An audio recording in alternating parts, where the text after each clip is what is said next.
Well, to listen to the mainstream media talk about Ukraine, the massive Ukrainian spring offensive is unfolding.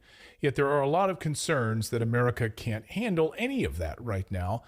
Colonel Douglas Macgregor has just written a fantastic new piece called The Gathering Storm: How the Crisis of American National Power Has Begun. It's a great piece. I encourage you all to read it. We will link it up in the description below. But you're also lucky because we have the Colonel himself right now to dive deeper into this story. Colonel, welcome back to the show.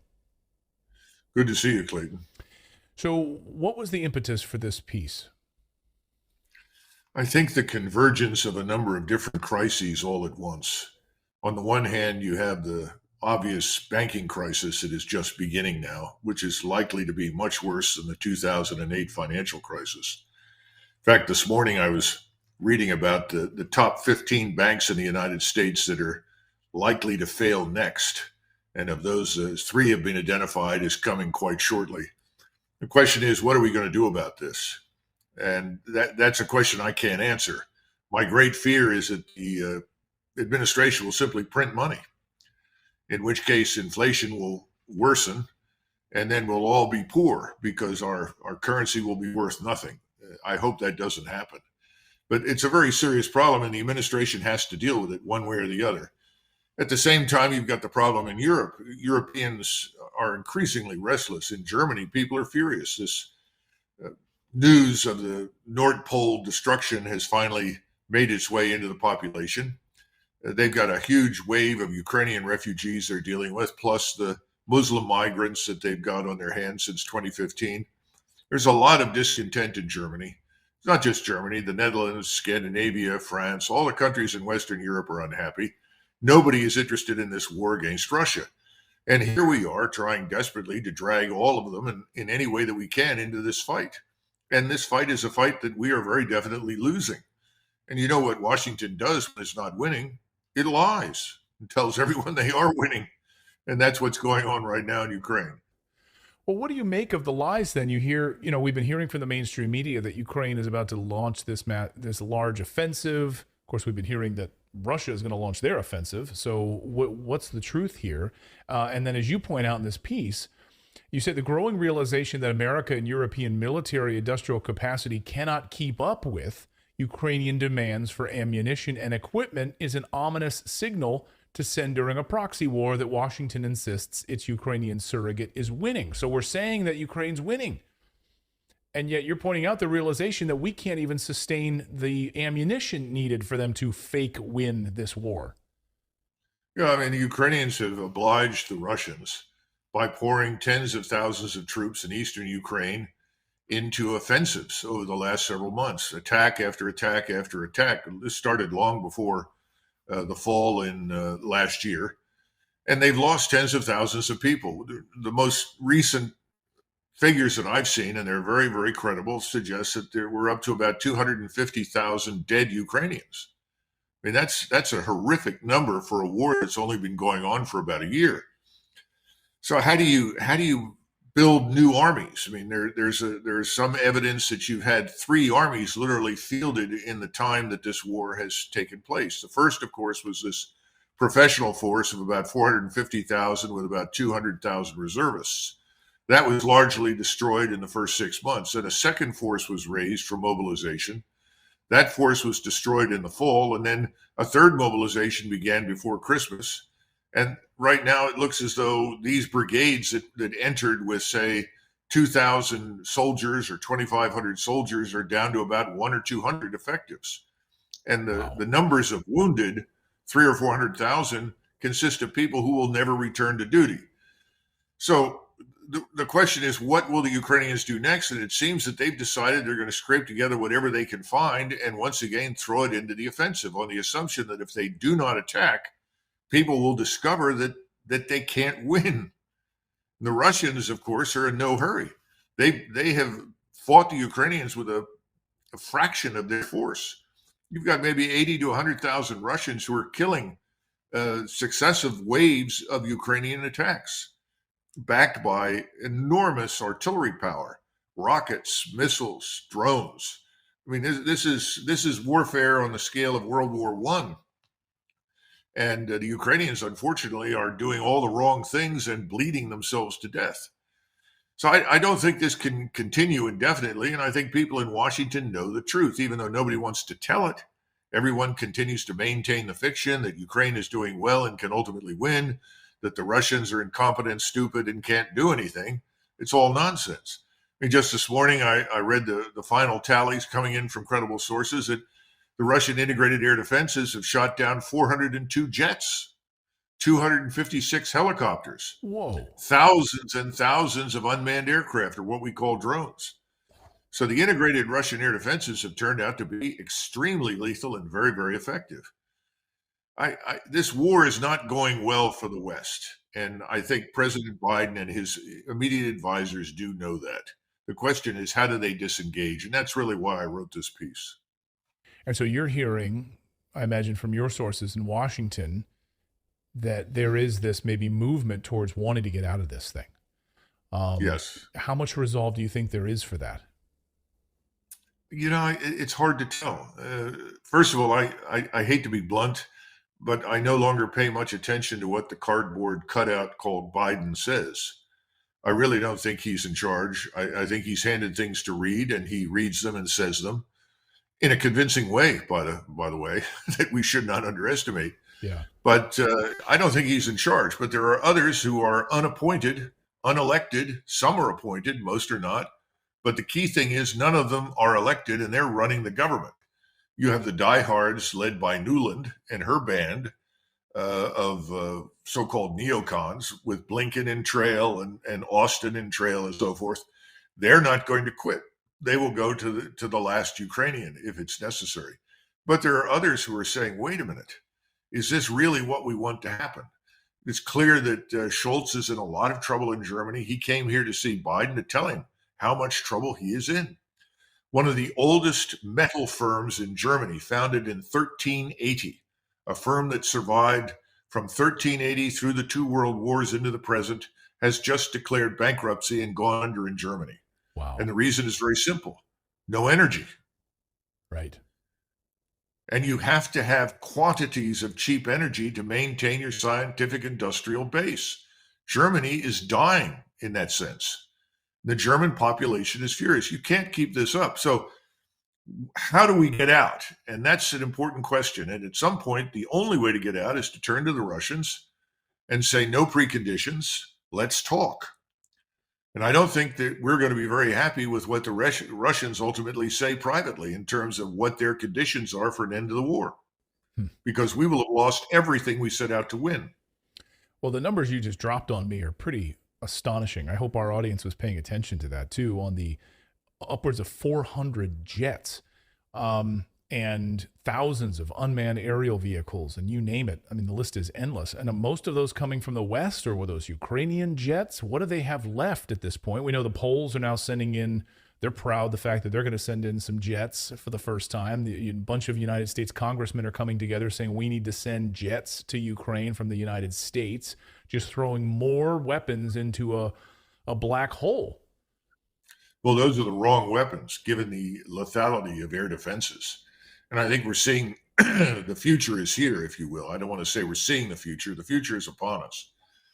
And it is a future in which manned aircraft and even unmanned aircraft are going to be at very high risk in any war.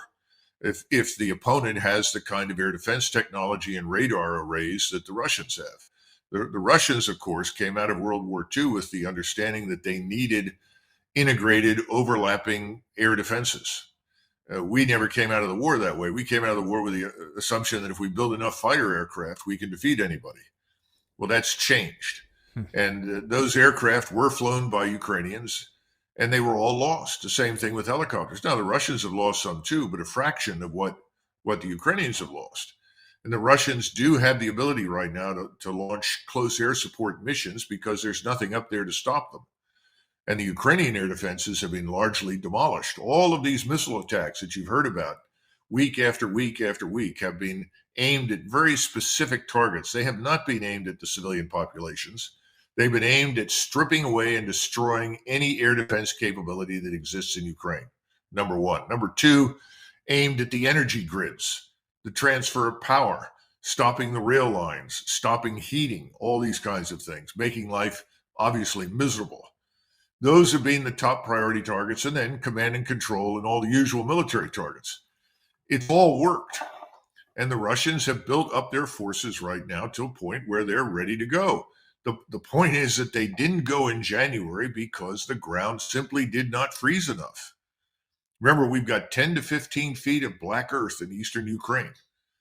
I mean, this black earth is wonderful stuff. It's so fertile. I mean, a Russian told me one day, just stick a stone and a log into it, and stuff grows. It's that fertile. During World War II, the Germans loaded up rail cars with the black earth and shipped it back to Germany to improve the fertility of German soil. I mean, this is some of the most fertile territory in the entire world. The problem is it's 10 to 15 feet, some places even deeper. You drive off the road now and you sink like a rock into mud. It has to dry out.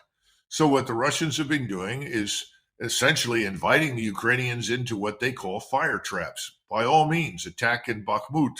Just march on in there with thousands of men, and then we'll annihilate you in an encirclement.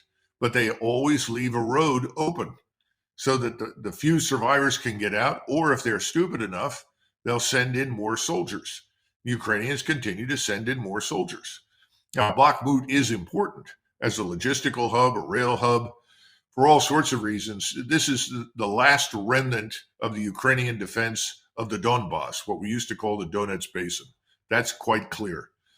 And if they lose that, then they've got behind them nothing but rolling open terrain all the way up to the river and Kiev.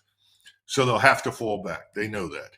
They want to hold on to this, understand, but it's cost them far too many lives. And at some point, you have to do what the Russians did early in the war. Remember, we had had all these claims of Ukrainian victory around Kharkov. Look, the Ukrainians advanced 100 kilometers and the Russians put up no resistance. Well, that wasn't entirely true, but the Russians decided it was just open, flat terrain of no real strategic value. They could win it back later. So they said, we'll economize, pull those forces out, and we'll use them where we can defend more easily. The same thing down at Kherson. Those weren't defeats. Those were deliberate decisions to give up ground that was of no value. And the point is that the Russians are currently sitting on the territory that produces 90% of Ukrainian GNP. There's no hurry right now. Right. Let the Ukrainians defend themselves, and at some point, probably in May or June, when the ground really dries out, because they're still having rains out there in eastern and southern Ukraine. When it dries out, they'll move. And I was trying to get people to understand, why are we waiting for this inevitable hammer to fall? The Ukrainians are in desperate conditions, desperate shape. Let's have talks now and rescue what we can. But I think it's a big struggle inside the administration and on the Hill. And you have people like Lindsey Graham saying, oh, no, let's shoot down Russian aircraft. Let's widen the war. Let's kill more people. Yeah. Rubio was right there with him. Yeah, they are bloodthirsty, and they'll throw whatever they can at the wall right now. Let's go to war with China. Let's go into Mexico. Let's invade Mexico. Let's attack Russia head on. So I'll get you out of here on this, which is that drone that there's still a mystery about exactly how it went down. I've spoken to Marine Corps pilots who just say the whole thing smells weird about how that drone went down. Doesn't make any sense, even though the footage is there. So the response on that, I mean, that whole incident, the fact that the DOD comes out with that footage a day later, there's something going on here. What do you make of this drone footage and the Biden administration's response to it, and frankly, the Russians' response to it? Well, remember in 2019, we very nearly went to war with Iran. And General McKenzie in CENTCOM had requested a Global Hawk, which is an unmanned aircraft that carries a substantial ISR package. He said he wanted to use it in U.S. Central Command. It ultimately was sent to him from Guam. He took it, employed it, and they sketched out a flight path right up through the center of the Straits of Hormuz and the Persian Gulf, which skirted what we call the Air Defense Identification Zone. It was a military reconnaissance aircraft, and the Iranians ultimately shot it down. Now, if you look at international law, any military aircraft that is on the edge of your air defense identification zone that does not identify itself as friendly and explain what it's doing can be shot down illegally. And that's what happened. Then suddenly there was this tremendous pressure on President Trump, largely from Bolton and McKenzie and Pompeo and others. We need to strike back at the Iranians and punish them for this. They can't do this to us. They're challenging our power. Fortunately, Donald Trump said no, thank you. He asked, did we lose anyone? They said no. Well, if we didn't lose anyone, I'm disinclined to harm or kill Iranians and begin a new war. And so it stopped. But at the time, Bolton and McKenzie and others had put together a strike package ready to go. Of course.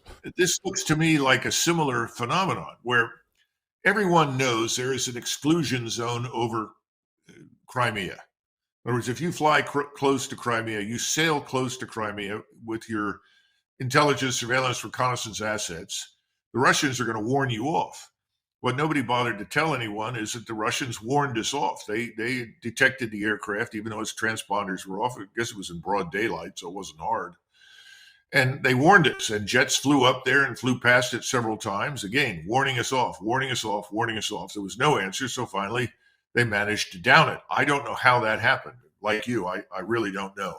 And I do agree that having looked at this video, it looks fishy. But having said all of that, the important thing is we haven't really reacted very much to this. In other words, we did not demand an apology from Moscow. We did not threaten counterstrikes. We simply have told Americans that we will continue our mission, woof, woof, woof. But the truth is, I don't think we're going to challenge Russian airspace over Crimea again, or anywhere else for that matter. So my read on this thing is the administration is reconsidering what it's been doing. There's a big fight between the radical neocon leftists, globalists on one hand, and then the rest of the